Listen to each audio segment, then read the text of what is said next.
As Christmas Eve hours were approaching, Barna Magarossi could already smell the aroma of all the cakes that were being baked in neighboring homes. He lived in communist-era Romania during the 80s, and unfortunately, that pleasant smell would not be filling his apartment that night. "Aren't we also having something special for Christmas?" Barna asked his mother, Genevieve. "I haven't yet found a recipe for making a cake with just 2 eggs," she answered.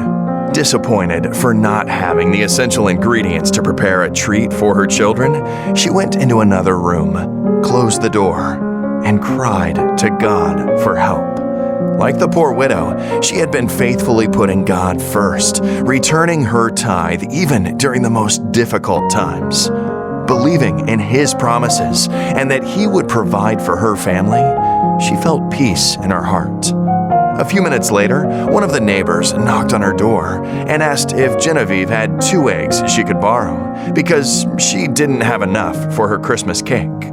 Moved by the principle of putting God first, others second, her desires last, and trusting in God's provision, Genevieve gave the neighbor the only cake ingredients that she had.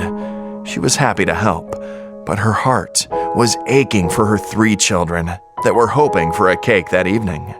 15 minutes later, a stranger knocked on their door. He introduced himself as someone grateful to Barna's father for a great help that he had received from him during the summer. The man told them that he felt a strong desire to bring them some oil, flour, sugar, and eggs that morning. Coincidence? Definitely not. There is someone who knows everything, who is able to give us our food in due season, who opens His hand and satisfies the desire of every living thing. Barna Magarossi is now the Executive Secretary of the Inter-European Division.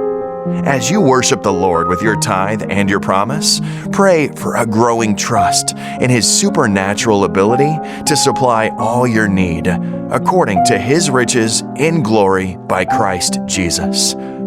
May we put our desires last and God first.